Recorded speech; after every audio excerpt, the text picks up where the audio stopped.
Hi everyone, Dave Wolf here, my Golf Spy's official lover of putters. Today we're not going to talk about putters directly, but rather what we roll the balls on with the putters. I'm going to take you through the next 5 minutes or so, the process of building one of the things that I've always wanted to build in my backyard, a putting green. So today I'll be taking you through a time lapse of the SYNLawn GreenKeeper putting green. This is the 18 by 12 foot version, showing you how I set up the base, how we put together the modular undersystem for the green, and then ultimately rolled out the turf. So I'm going to walk you through the whole process so you can know just what you're getting into should you want to get one of these greens for yourself. In the first part of the video here, you're seeing my wife and I figuring out exactly where we want to put the green, and then also starting to build the retaining wall that's going to hold the leveling sand since my backyard is not quite flat. Leveling the green really was the most important thing in my mind because I didn't want to go through building all of this and ultimately have the balls just falling off the side of it. I wanted it to be something I could putt on. So we started with running a string to look at what our slope actually was using some string levels, and then built the retaining wall to go with that slope. I figured if we started with a level base, then the green itself that sat on it would be level. From there we added sand. Oh, so much sand. We had 4.5 yards of sand dumped into the driveway, which if you're unfamiliar, that's a lot of sand. So we wheeled it, raked it, tamped it, and used that pink line there as our level. If the sand was at that level, then anything that sits on that sand should also be level. With a desert worth of sand in place, we were ready to finally start assembling the Greenkeeper green. So it comes in two pieces really. You've got your large roll of turf and then also a whole bunch of modular tiles. And what's great about SYNLawn and how they put this together is all the tiles are numbered and they give you a legend as to how to assemble them to make sure that they're put together correctly.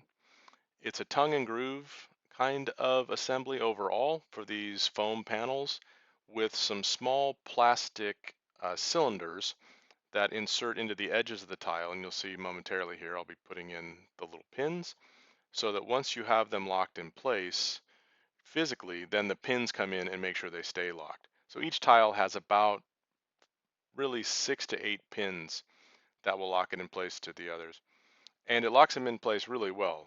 We had to actually pull this entire base off of the sand because we weren't totally comfortable with how the base had been built, and the green stayed together perfectly, or I should say the base stayed together perfectly.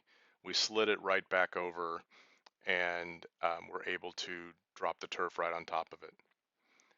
It's a little bit mind numbing, but that's good. You don't really have to think about it. You know exactly what tile is coming next. You just have to grab the tiles and slide them in. This actually became helpful right about there. I got water and a wife who started handing me the tiles from the sheet, and that sped up the whole process significantly. You'll also see here, this is just a warning to you if you're building one, that I have built on the left there, the one edge already. This does build directionally. You'll want to start on one side and then work your way through instead of trying to start at both edges.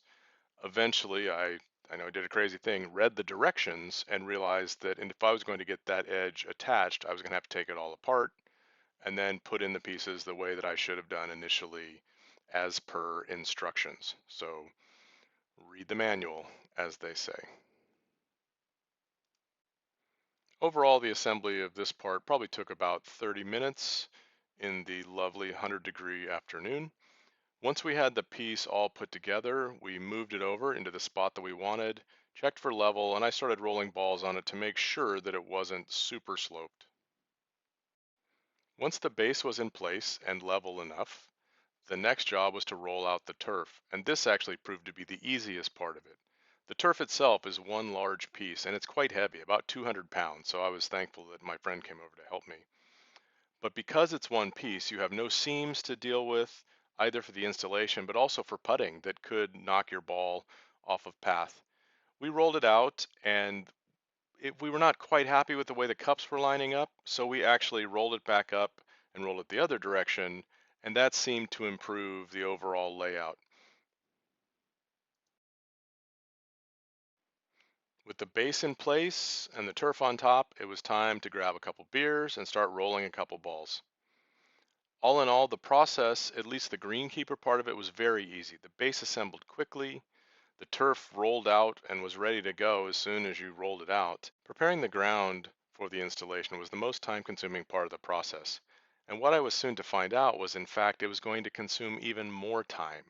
So if you want to know what came next, be sure to head over to My Golf Spy.